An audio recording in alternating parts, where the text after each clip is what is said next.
ചേട്ടന്റെ സ്ഥലം എവിടെയാ? മലപ്പുറം. മോളെ മലപ്പുറം. ഒരു മലപ്പുറം സ്വദേശികളാണ്. നമ്മൾ മലപ്പുറത്ത് ആൾക്കാരെ പറ്റി എന്താ പറയുന്നത് കേട്ടിട്ടുള്ളത്? മലപ്പുറം മുസ്ലിംസിന്റെ ഭയങ്കര കേന്ദ്രമാണ്. അവിടെ ഹിന്ദു വിരുദ്ധ പ്രവർത്തനങ്ങളൊക്കെയാണ് നടക്കുന്നത്. ഹിന്ദുവിനെ ഉപദ്രവിക്കുന്നു, വലിയ ഭീകര അന്തരീക്ഷം ഉണ്ടായിരിക്കുന്ന സ്ഥലമാണെന്നൊക്കെ. ഇവര് നല്ല ഒന്നാന്തര ഹിന്ദുക്കളാണ്, നമ്മുടെ സഹോദരങ്ങളാണ്. എന്താണ് ഇവർക്ക് അവിടെ നിന്ന് കിട്ടുന്ന, മുസ്ലിംസിന്റെ ഭാഗത്തു നിന്ന് കിട്ടുന്ന ആ ഒരു സഹായം എങ്ങനെയാണെന്നൊന്ന് പറഞ്ഞു. ഞങ്ങളവരെ ആത്മാർത്ഥമായിട്ട് സ്നേഹിക്കുന്നുണ്ട്.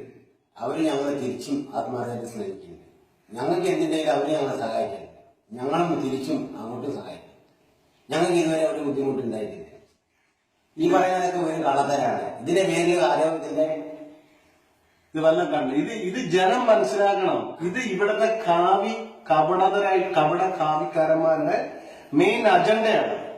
ഈ മുസ്ലിംസിനെ ബ്രാൻഡ് ചെയ്ത് അവർക്ക് അവരുടെ ഇടയിൽ വർഗീയത ഉണ്ടാക്കി ഇവന്മാർക്ക് കയറണം. ഇപ്പൊ തന്നെ നമ്മളുടെ കൂടെ ദേശസ്നേഹം ഉയർത്തിപ്പിടിക്കുന്ന ആൾക്കാർക്ക് മാത്രം സ്ഥാനം കൊടുത്തുകൊണ്ട് ദേശവിരുദ്ധ ശക്തികൾ എല്ലാ മതത്തിലുള്ളവരെയും എതിർക്കുന്ന ഒരാളാണ് മേജർ.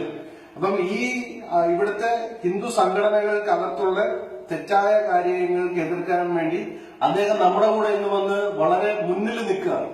ഇപ്പൊ അദ്ദേഹത്തിന് ഇവരൊരു ഒരു ഒരു ഗിഫ്റ്റ് പോലെ ഒരു വലിയ പുരസ്കാരം ഓഫർ ചെയ്തിട്ടുണ്ട്. അതിപ്പോ അറിയാൻ പറ്റും. അപ്പൊ അദ്ദേഹം എന്റെ അടുത്ത് പറഞ്ഞു, നമുക്കിതൊന്നും ആവശ്യമില്ല, നമ്മുടെ തെറ്റ് കണ്ടാൽ തെറ്റ് തീർത്തും. ഹിന്ദുക്കൾ, നിങ്ങളൊരു കാര്യം മനസ്സിലാക്കുക, നിങ്ങളുടെ കൂടെയുള്ള മുസ്ലിം സഹോദരങ്ങളെ നിങ്ങൾ സ്നേഹിക്കുക. മുസ്ലിംസ് നിങ്ങളെ നിങ്ങൾ സ്നേഹം കൊടുത്താൽ നിങ്ങൾക്ക് സ്നേഹം കിട്ടും.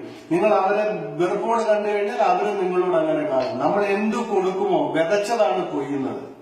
കഴിയുന്നത് നമ്മൾ സ്നേഹിക്കാൻ പഠിക്കും. ഇതൊക്കെ കണ്ടല്ലോ. ഇപ്പൊ നമ്മൾ മാത്രം പറയുമ്പോൾ പറയും അത് അവരെന്തോ ഇത് ചെയ്ത് പ്ലാൻ ചെയ്തു. ഇതൊരു ജേർണലിസം കഴിഞ്ഞ ഒരു കുട്ടിയാണ് നമ്മുടെ ഒരു ഇന്റർവ്യൂ എടുക്കാൻ വന്ന് ആ കുട്ടിയുടെ അച്ഛനായി. അപ്പൊ അവര് മലപ്പുറംകാരാണ്.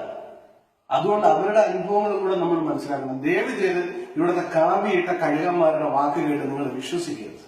ഉള്ള ജീവിതം കുറച്ചു നാളാണെങ്കിലും സന്തോഷത്തോടുകൂടി പരസ്പരം സ്നേഹിച്ചും സഹകരിച്ചും സഹായിച്ചും ജീവിക്കാൻ ശ്രമിക്കുക. പ്രണാമം.